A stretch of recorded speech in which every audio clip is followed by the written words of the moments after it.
and welcome to the Plenty of Positivity podcast. I am your host, Courtney Beck, and today we have an incredible guest, Dr. Rick Eckstein.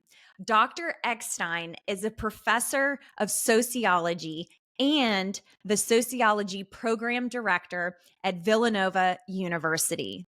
He is also the author of How College Athletics Are Hurting Girls' Sports, the Pay to Play Pipeline.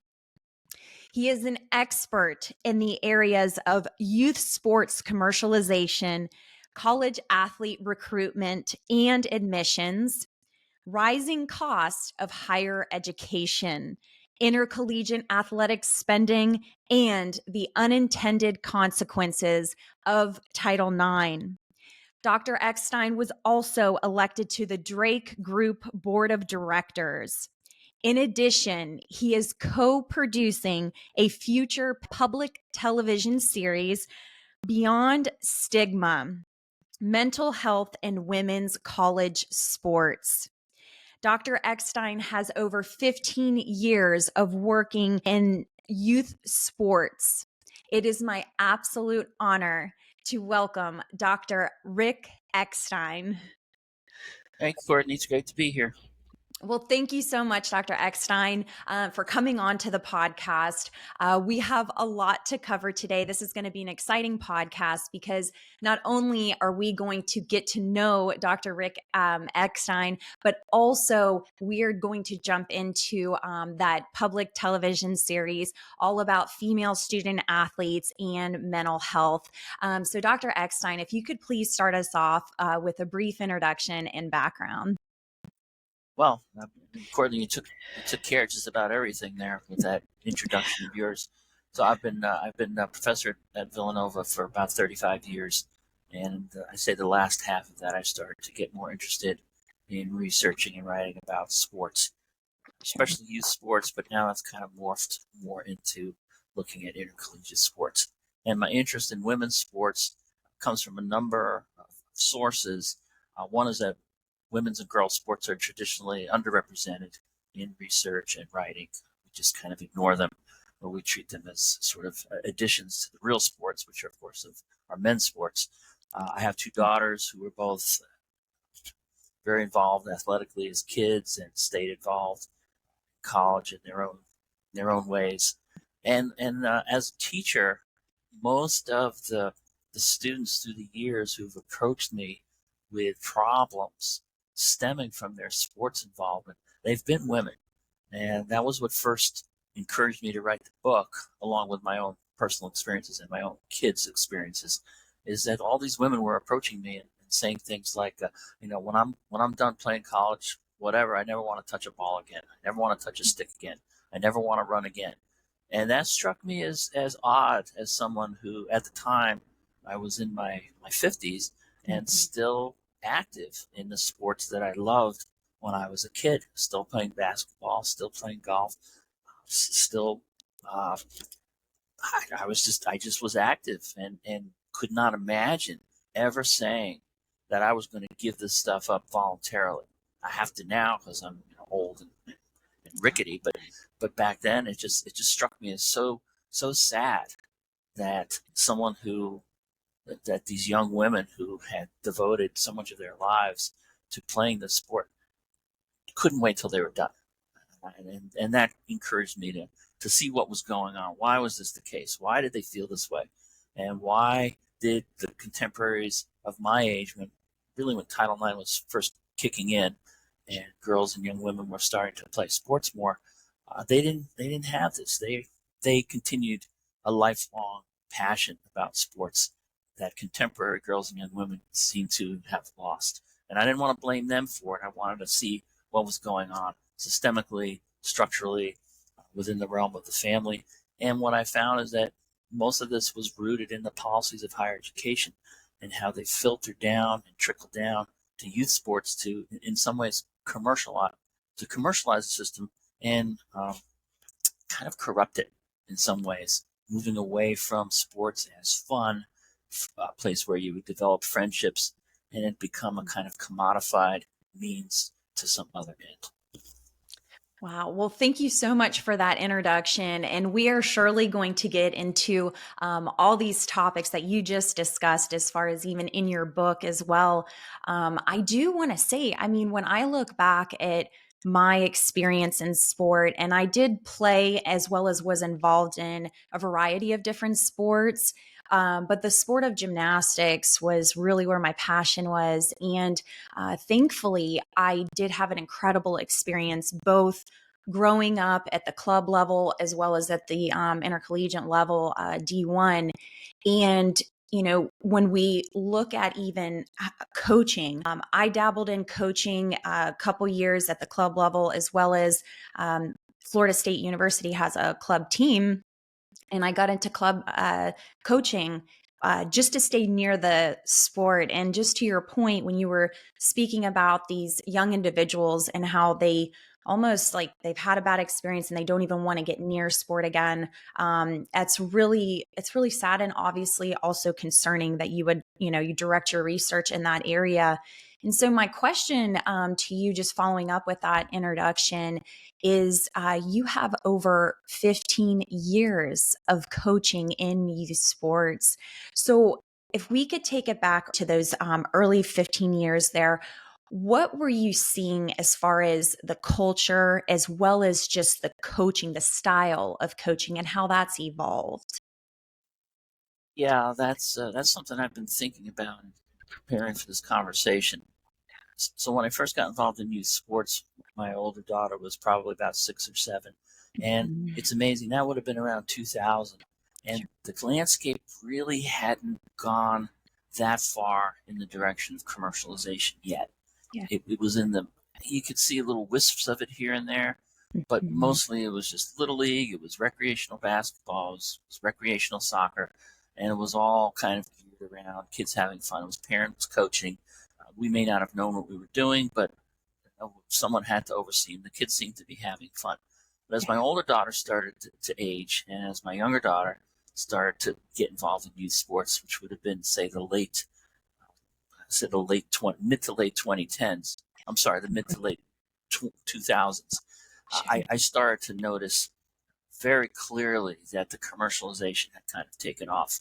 And there was a little battle going on in the Little League at that time versus people who wanted youth sports to be about fun and friendship, and others who wanted it to be some kind of training ground for more elite club sports and for high school sports, and Mhm. leaving out perhaps those girls in this case who maybe weren't the best athletes at that time because they weren't going to be on the trajectory to play club sport or high school sport later on. So there was this tension between kind of, I guess, old school people who Sure. wanted youth sports to be about fun like it was when I was growing up, Mhm. and people who were looking more at youth sports as perhaps the basis of a commercial venture, as something that would be a ticket first to high school and club, but later on even to college sports. So I was in the middle of the change, and I think that was part Mhm. of why I wanted to write the book and talk about the change and what it looked like and what was really the catalyst for it. No, that's wonderful. And I do want to hold up the book. Of course, I have some notes here as it kind of turned around, but excuse me. There it is. And within the book, you had mentioned it obviously just now, but the impact, maybe just watching your daughter and the experience she had at the collegiate level.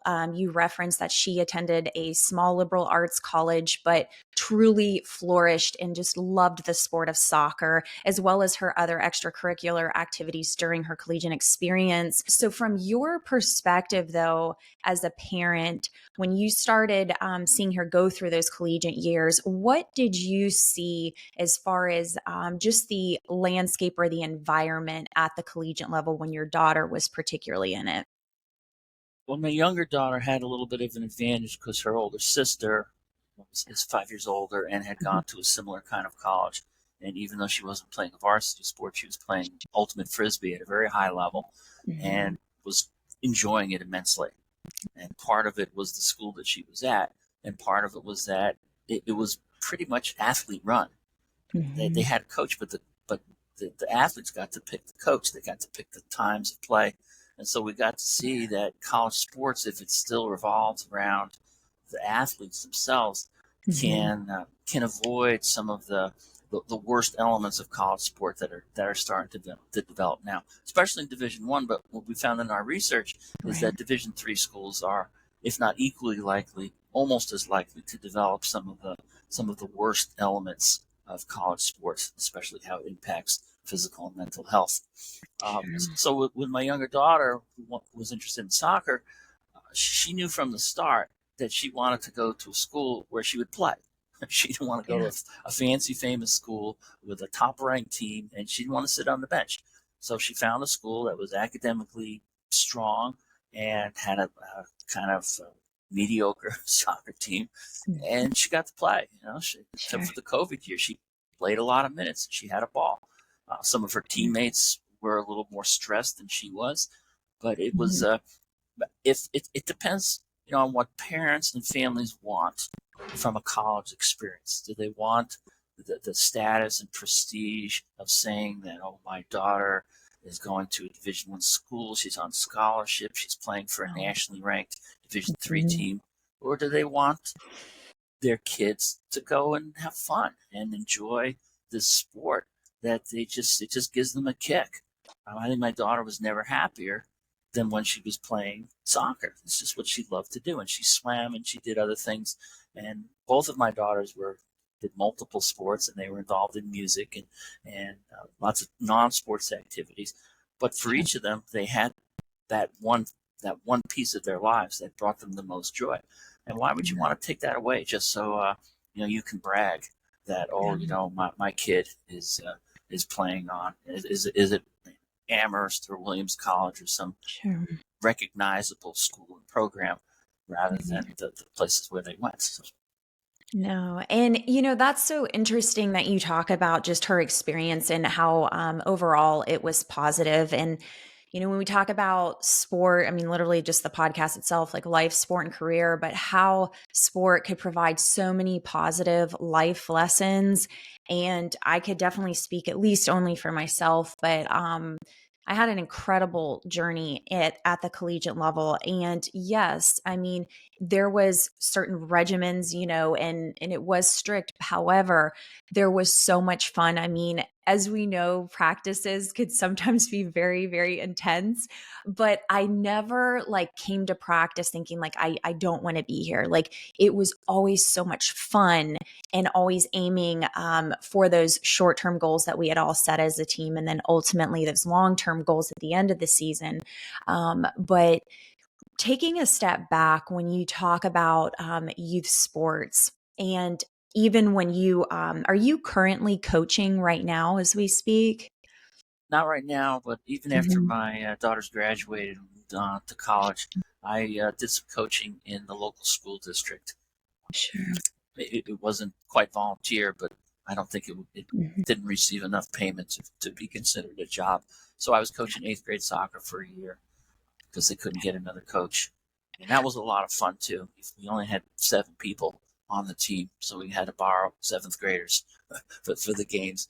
And they were terrible, but they were having a ball, and they won their last game of the year. It was their only win, the only goal they scored was the last game of the year. And you've never seen such celebration in your life. It was what sports was to me growing up. It was just they weren't worried that they were losing games. They were just out there running around, laughing a lot, getting exhausted. There's 8 of them playing an 11-person game, and I had a lot of fun getting back into coaching after not having done it for probably 4 or 5 years.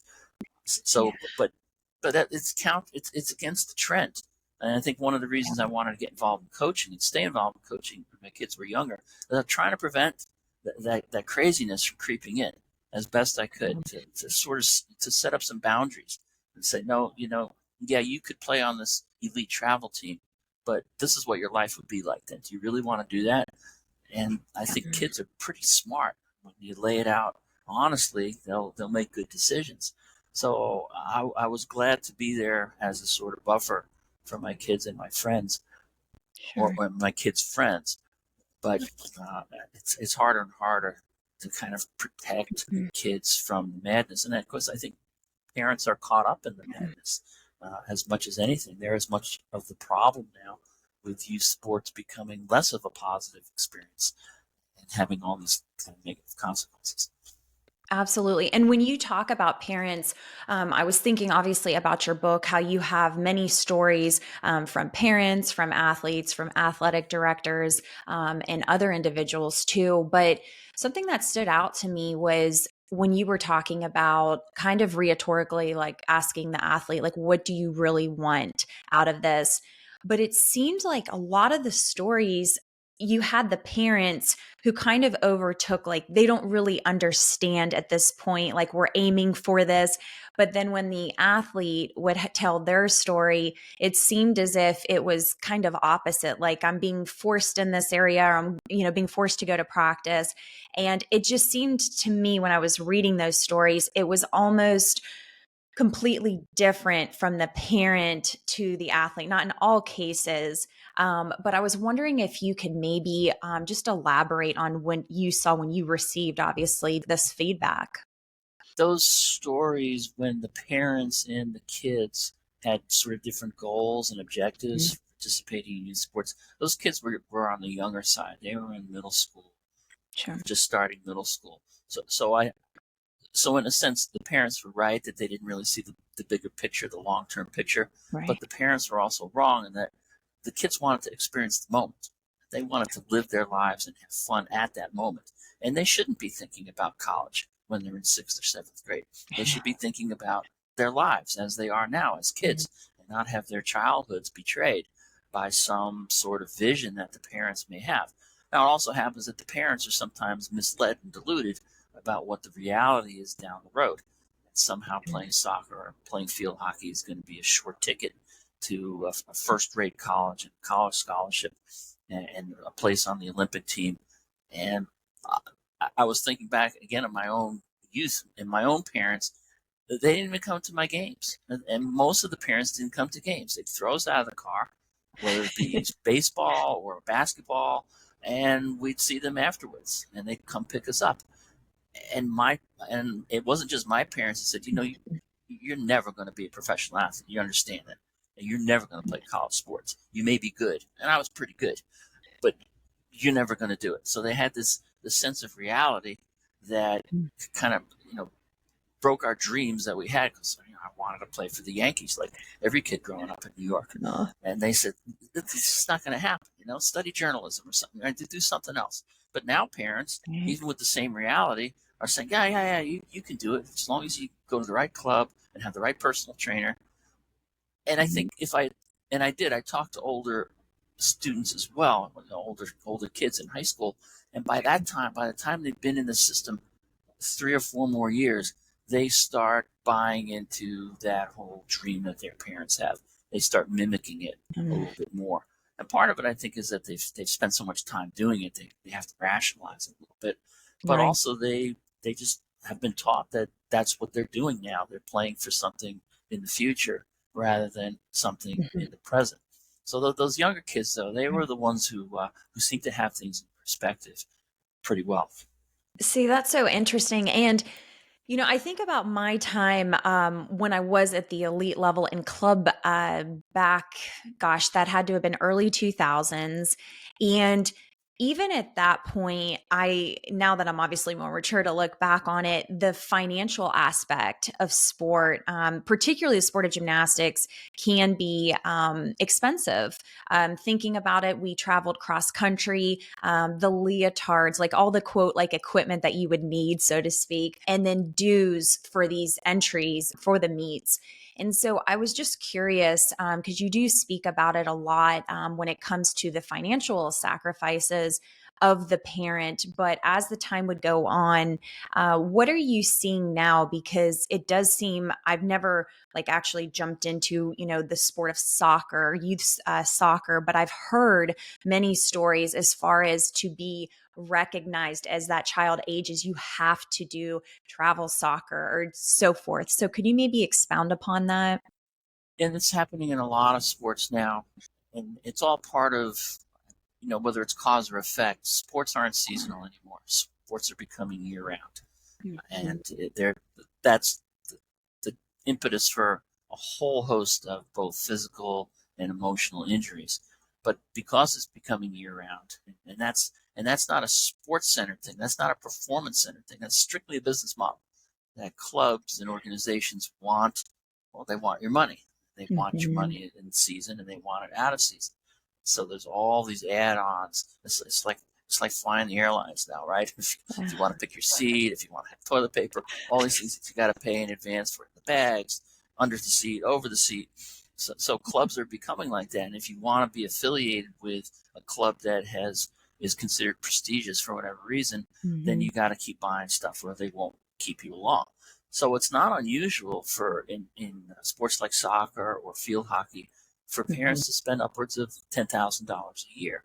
And that sometimes includes travel and sometimes it doesn't. They might be traveling Mhm. once or twice a month to tournaments that could be 500 miles away. Vacations, family vacations are built around travel sports tournaments, showcase tournaments. And we used to think when my daughter was playing travel soccer that $1,000 a year was like, that's the limit. We weren't going to pay any more. And it was travel soccer, but it wasn't Wow. travel soccer like it is today. And Wow. field hockey is very similar. Basketball is becoming similar. Softball is becoming similar. Those are just the sports that I'm most familiar with. Ice hockey is like Yeah. that, very expensive as well. So what it does, and as a sociologist, one of the things that concerns me about that is that it excludes people who don't have that money, and it Mhm. excludes people who might live in parts of an area that don't have access to fields, that don't have access to ice rinks, that don't have access to equipment. Equipment is getting more expensive. Absolutely. I'm watching the Little League World Series, and a kid that's maybe 2.5 feet tall reaches out, barely touches the ball, and goes over the fence because their $6 million bat is made out of the latest graphite technology. I was using wood bats. It's different. It matters that you can afford an expensive baseball bat or softball bat over something that's off the rack at Dick's Sporting Goods. So that the prices have become exclusive and they've become a barrier for a lot of families to participate, which means that any upward mobility which might be possible through sports, and even if it's a small amount of upward Mhm. mobility, people who need it the most are excluded the most. And that just strikes me as kind of socially unfair. No, absolutely. And something that you mentioned that I was catching on was with these sports now becoming year round, there's not really any seasons anymore, so to speak. With with more working out, obviously, in these sports, leads to or can lead to injuries. And that was something you spoke about at the collegiate level, just as you were teaching class when young women would come in and they were kind of banged and bruised. Like, is that something that you're seeing from youth sports now all the way up the pipeline? Was that something that you were really focused on as well, the injuries?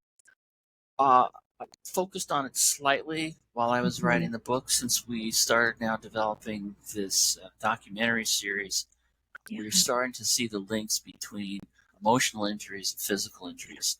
And so we've been talking to a lot more experts in the field, orthopedic experts who are Mhm. talking about girls, especially who are getting hurt at younger and younger ages, severe, almost career threatening injuries to their knees, to their ankles, concussions, but more leg and lower leg injuries, and how that then is a sort of precipitant if it slows down their involvement in sports, because sports has become sort of the major part of their identity. Yeah. When that's taken away from them, somehow there are all kinds of emotional baggage that they then have to deal with. But I usually I can set my watch or my calendar by it in any semester, the Mhm. school year. It's usually about 3 weeks in, either the spring or the fall, that I Mhm. start to see women with their full leg casts or riding around on their little scooters with their legs up in the air, the crutches. It usually takes a couple of weeks before those overuse injuries really start to blossom. And I hate that time of the year. It's Yeah. like the opposite of all the flowers blooming in the spring. Now we have all these injuries blooming, and it tends to be Mhm. women rather than the men. And I was just reading something the other day by the former elite runner Lauren Fleshman, who was Mhm. talking about college sports having been designed by men for men, and women Yeah. are kind of pushed into that model. And Mhm. post-pubescent women are simply built differently than post-pubescent men. You can't expect women to be doing everything that men are doing and constantly judging women by whether they are conforming or not to some male-centered model. It's a recipe for disaster. And that's what we're seeing in our interviews that we're doing for this documentary. It's how many women are constantly being judged by male-centered standards. And it leads to both physical problems and emotional problems.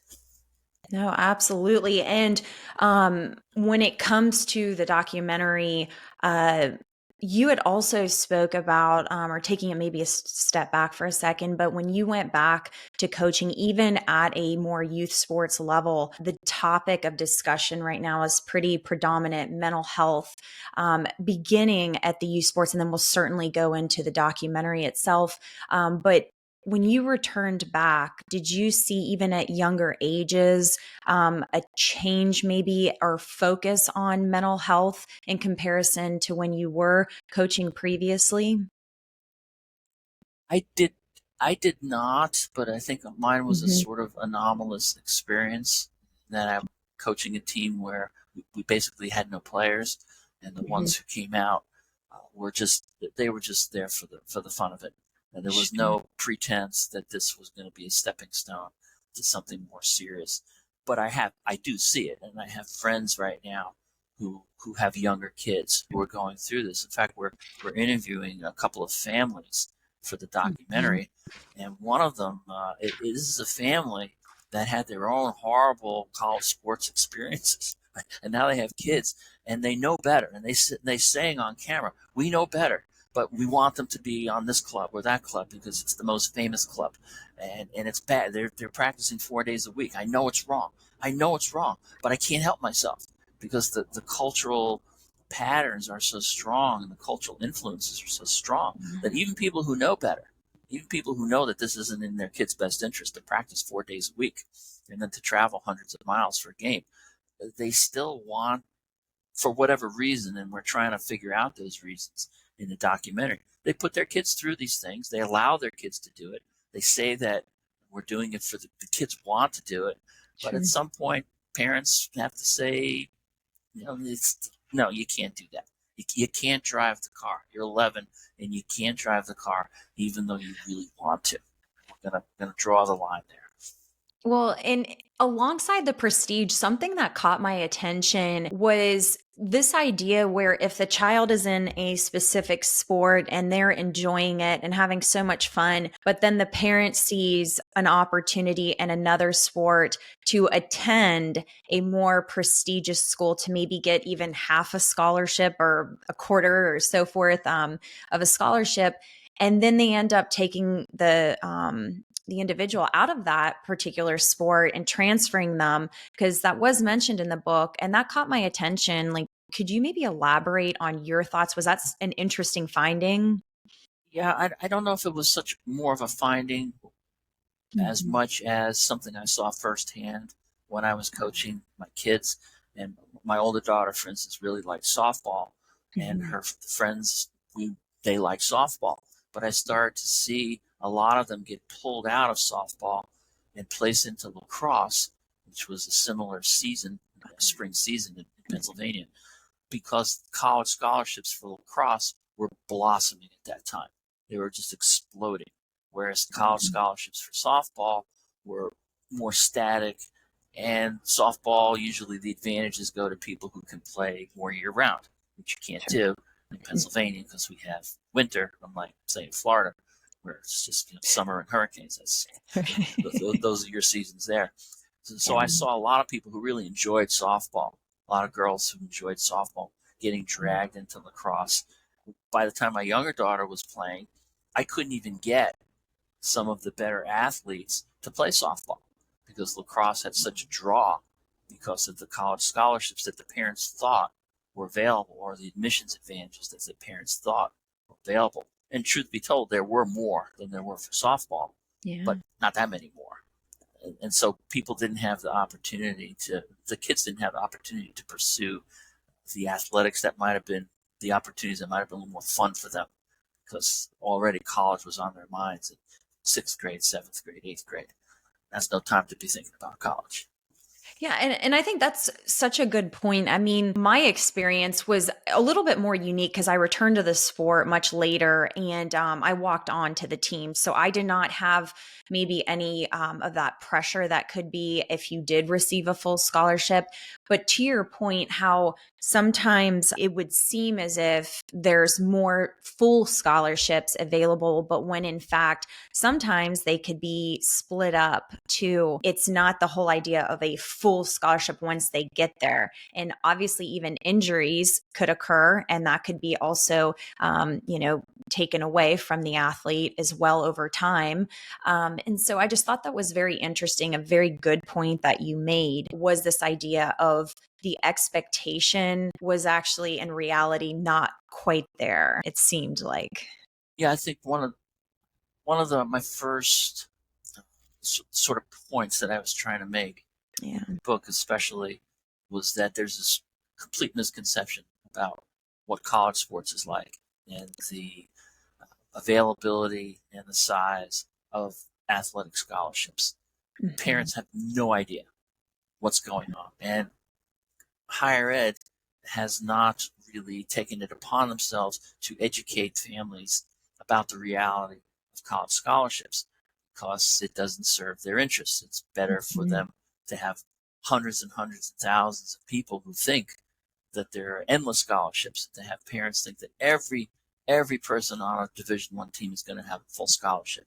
And as you know, there are incredible limits on the number of scholarships, and they're often divided up into small pieces so that they don't even come close to matching the investment that families have made in their kids' youth sports experience to get them that college scholarship. They'd be better off just sacking the money away in a 529 and using that rather than counting on a big college scholarship. Now, admissions advantages are a little bit different, and I think I wrote in the preface to the new edition of the book that they really started to explode in the mid 2010s, right as I was finishing research for the book. So they are potentially more valuable now even than scholarships to get into, say, Ivy League schools or really high level Division III schools, prestigious Division III schools. The data from the Harvard affirmative action case made it clear how much, at least at Harvard, it's probably like that at all the other Ivy League schools too,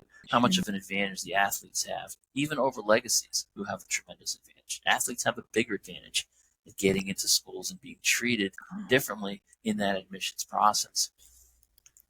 Wow, that's so interesting. And, as we transition into your documentary that you're co-producing, I definitely want to spend some time on this, and obviously what you're willing to share or can share at this point.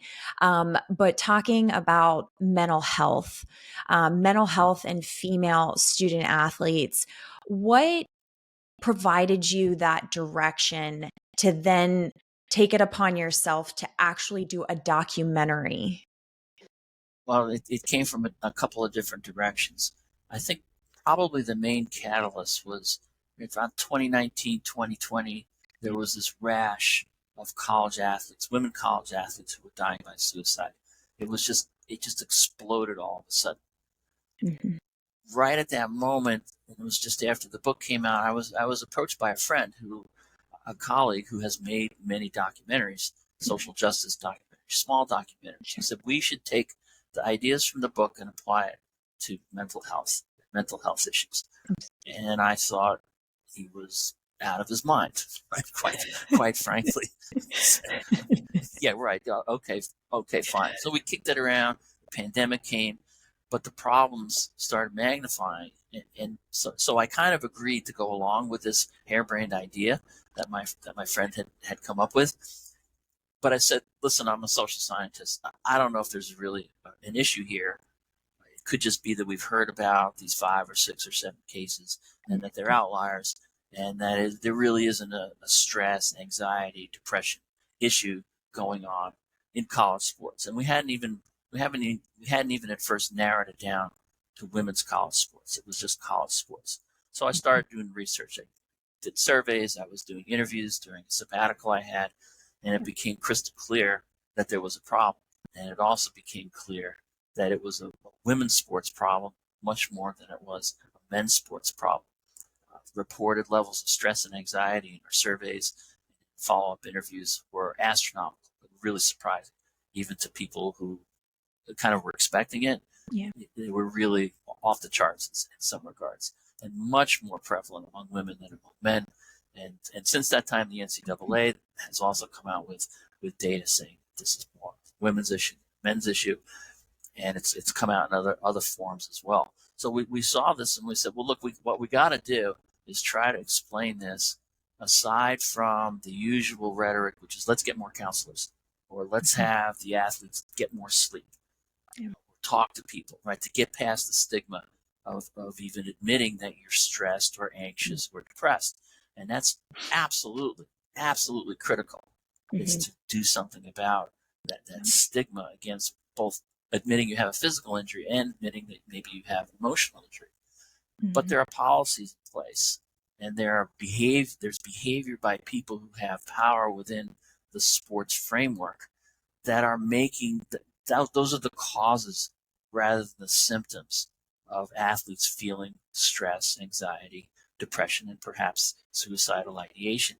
So what we're trying to do in this documentary is look at those systemic factors that athletes have no control over, because they're relatively powerless within the framework of organized sports. So the time constraints, the body shaming that goes on, the regimentation, militarization of sports, those are things which cause stress that going to a therapist aren't going to change. It might make you feel better, and that's good, but it's not going to solve the root cause of the problems. Eating better is not going to cause the root source of the problem when your coach is telling you got to lose weight and is weighing you every day when you get there. If you gain a pound or you gain 2 pounds, they scream at you, fat shame you.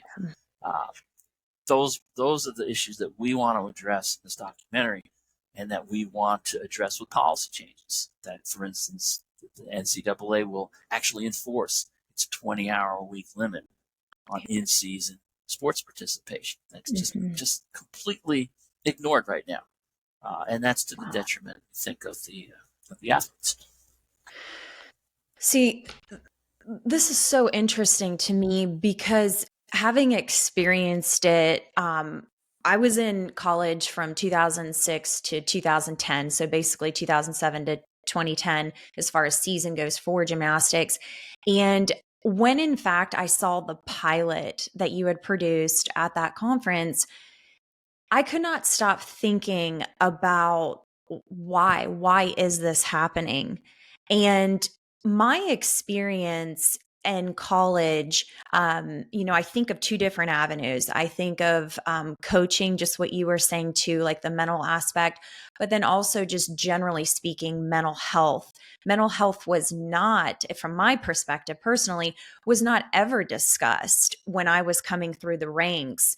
And now you do. It's a very large topic of discussion. And so I'm just really curious because you were touching on it, but is this even like external factors? Could social media maybe play a part on the mental health of the athlete to keep producing, to not get injured? And then you have the stress maybe of the practices. What is really going on here that could be a potential factor or a multitude of factors now playing? I think with social media, because that comes up a lot in conversation, I think that's definitely possible. But when we did our surveys, we have responses now from over 1,000 athletes at all different levels. When we asked them to rank the sources of their stress and anxiety, social media always came in near the bottom. Really? I was sort of surprised at that because of all the bandwidth that's often given to social media. And of course, you just shared that article with me about the data showing that it's much more prevalent. The sort of hate speech through social media is much more prevalent toward women athletes and toward men athletes, which doesn't surprise me at all. But it didn't show up in our data, and when we followed up on our interviews, people weren't mentioning it that much. Now, they may have just been covering it up. It's possible. But I don't think they were. So I think it's there, but I think sometimes what the emphasis on social media does is that Mm-hmm. it distracts us from those issues that aren't within the control of the athletes themselves. Like I mentioned Mm-hmm. in that email to you, an athlete can just stop doing social media. Right? They can control that. They Sure. may feel compelled not to, but ultimately they can get rid of their Twitter accounts or their Right. Instagram accounts. But you can't impact a coach putting you on the scale every day. Right? You can't Mhm. impact and affect having practices and games that go well over 20 hours a week, 30 hours a week, 40 hours a week. You can't control that. You can't control off-season regimens that you're expected to do, even when your body needs to recover. So I'm a little concerned sometimes when we focus on the social media issues, Sure. and also because I think it really affects only people at the very elite levels. Like if my daughter's soccer team had a Division III school, and my other daughter's ultimate frisbee team at a D3 school, Mhm. they weren't getting bothered on Sure. social media. And they all had social Sure. media, right? But it wasn't Yeah. affecting them. But it does, the Caitlin Clarks of the world. It's going to be coming there, and the other elite athletes. They're going to be the Simone Biles of the world. They're going to be getting hateful stuff over social media. And it's wrong. It's horrible. It's Mhm. awful. It needs to stop. But there are these other factors that probably, at least according to our data, are more likely to be precipitants of stress, anxiety, depression, women athletes. See, this is really interesting to me with if we set social media aside, but then we enter in the realm of coaching, do you think that it's something of maybe a lack of education that's slowly maybe starting to evolve more positively now because there's more resources and education and coaching? But do you think that's something that if in fact that athlete grew up in a certain, time frame or time period, that the way they coach now is obviously maybe they just go back to what they knew? Do you think that is going to slowly maybe take a turn for the positive, or do you think right now what you're finding actually is a problem with the coaching and education? Yeah, I would hope that it would take a turn for the positive.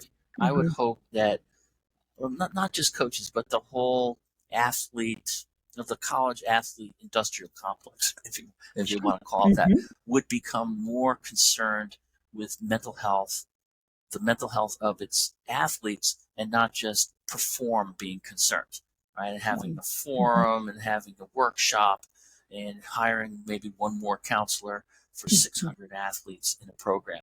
And Sure. that would actually try to, would let's, without sounding self-serving, would take some of the elements we're raising in our documentary and saying, yeah, we need to look a little more deeply at the whole system of college sports.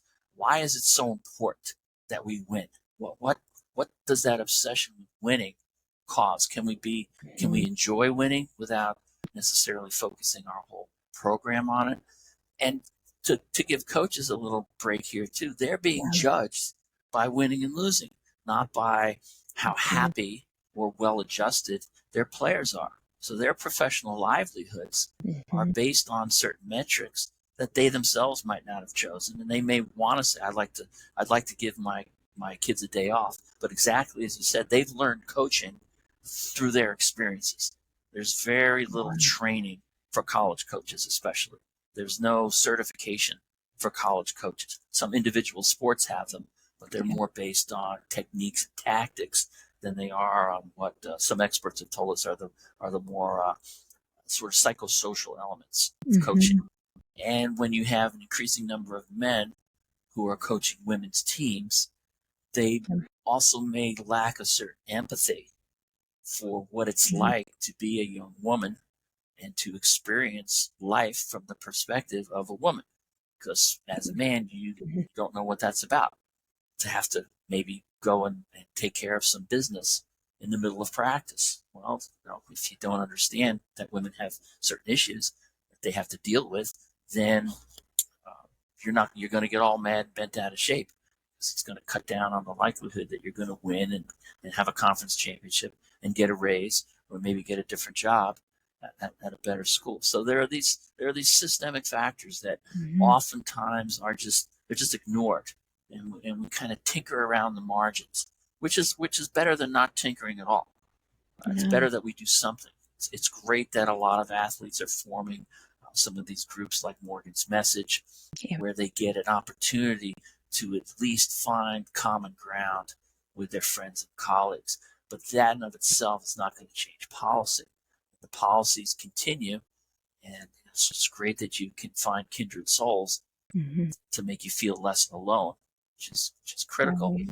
But the root sources are still going to be demanding that you spend 40 hours a week, that you give up your identity and your autonomy in order to Mhm. play the sport. No, absolutely. And what you're doing with this four-part documentary series, obviously just having seen the pilot is it's really shedding light on such an incredibly important issue. Like I said, I'll never forget that was almost practically a year ago that I saw that, and I could not stop thinking about it because my experience, I'm thinking, where could it have gone wrong for some of these athletes? And when you just mentioned in this conversation just now, you were talking about coaches. Coaches in mental health seems, at least from some of these studies, they've almost been saying too that there's so much emphasis on athletes and mental health, but almost not as much, at least research in the realm of coaches and mental health. And the NCAA had released some research back in January of 23 stating it surveyed over 6,000 coaches across all NCAA sponsored sports. And they wanted to find out, of course, how coaches are supporting athletes, their own mental health. And I just thought this was incredible. I mean, one third, quote, constantly or quote, most every day experienced mental exhaustion, feelings of overwhelm with what they actually had to do, and then also sleep difficulties. And a lot of these factors were related to the pandemic, roster management challenges, evolving transfer landscapes, and additional eligibility, and concerns about job and athletics department budgets and personal situations. And I thought that was astounding, the results that were coming out of this study. What are your thoughts, having really honed in on athletes and mental health, but now maybe what are your thoughts on coaches and mental health too?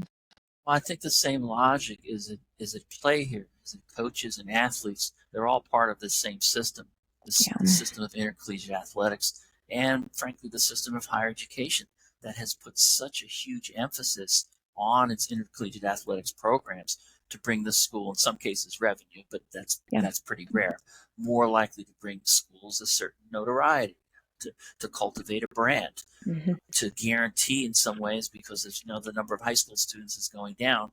Sports is now increasingly a way to fill seats. Teams are expanding in size so that you can get an athlete to commit early, whether they get a scholarship or not, and you're guaranteed then to maybe better fill your incoming class. So there's all this pressure coming down on athletics, and athletic administrators bring pressure to bear on coaches, and coaches bring pressure to bear on athletes. And if anything, if there ever was a systemic issue, that's it, right? Because Yeah. everyone is answering to somebody else. Unfortunately, the athletes are kind of at the bottom of the food chain there, and so they don't, Hmm. they don't have anyone that they can impose Hmm. certain constraints on.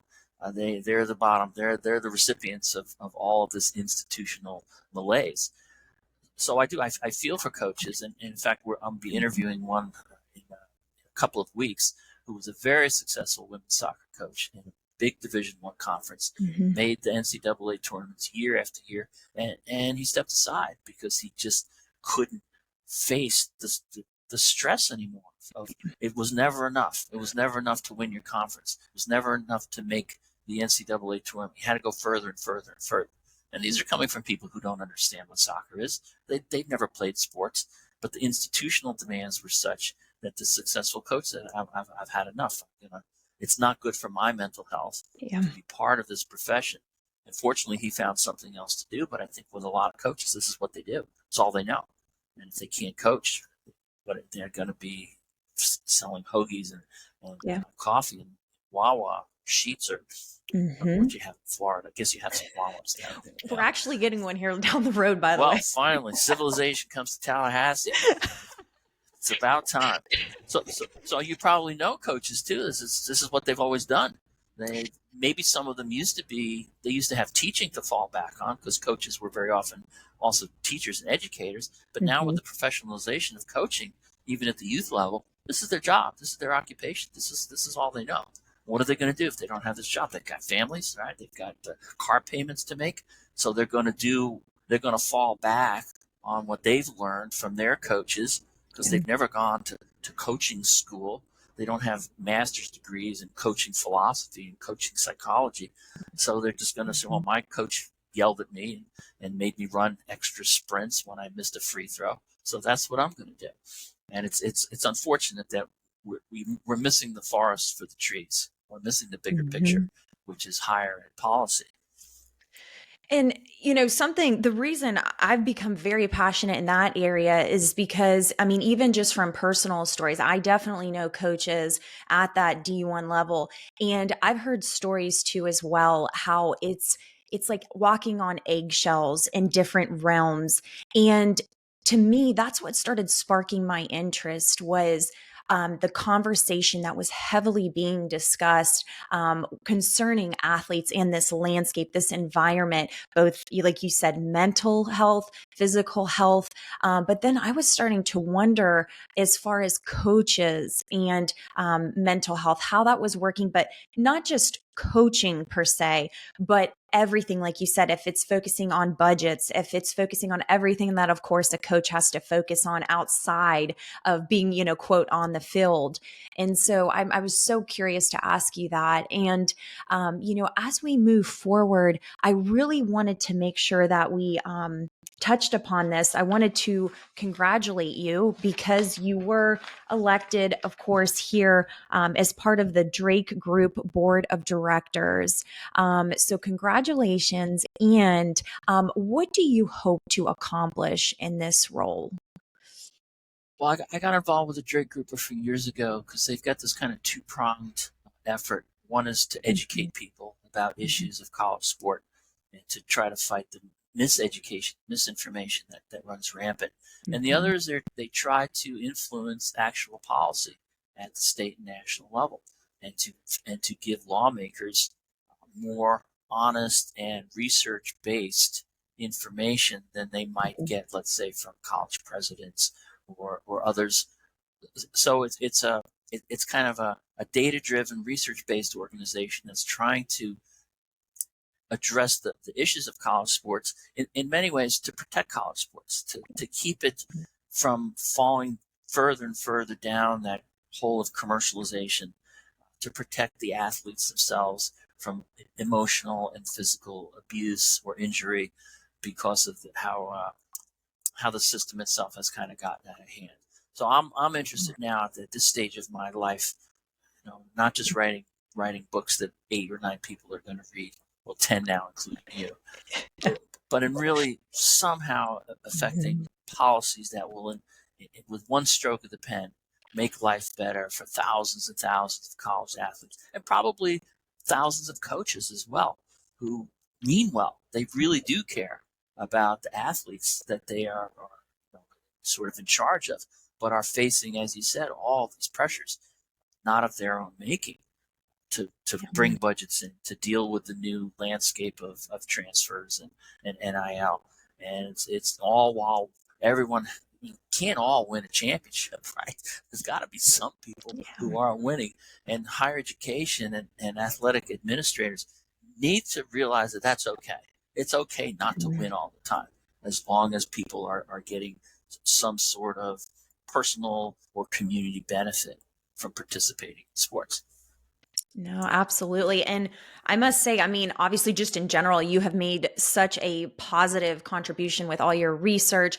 But this documentary, like I said, even from the pilot, talk about a positive impact as to what you are going to have. I could tell you already from just seeing the pilot, it stood with me so long. I mean, like I said, it's almost a year, and what I saw was so impactful, and it does need to be heard to bring about change and to bring about those more positive experiences for athletes, both balancing, of course, those academics as well as athletics. And as we round out, Dr. Eckstein, I definitely want to end on a positive note. Do you have any positive advice when it comes to life, sport, or career, or perhaps a positive quote that you would like to share for the Plenty of Positivity community? Well, thinking back on how positive and joyful Mm-hmm. my sports experience was when I was younger, Yeah. it you just gotta just keep it about the fun. It's just Yeah. so much fun to play these games and to not worry about all these extrinsic factors that have nothing to Mm-hmm. do with the joy of playing. And to please try to keep playing after your Yeah. intensive organized sport experience is over. There's a lot of fun to be had in adult Mm-hmm. sports. In fact, one of my daughters, the one who played soccer, is playing in an adult recreational league now, all gender, and she's having the time of her life. She gets to still play soccer, and all the men that she plays against underestimate her because she's small and little, and she has a ball, proving them wrong. So she's still having fun, and I'm still having fun, and I hope all the college athletes and youth athletes can have fun for 50 or 60 more years playing these games.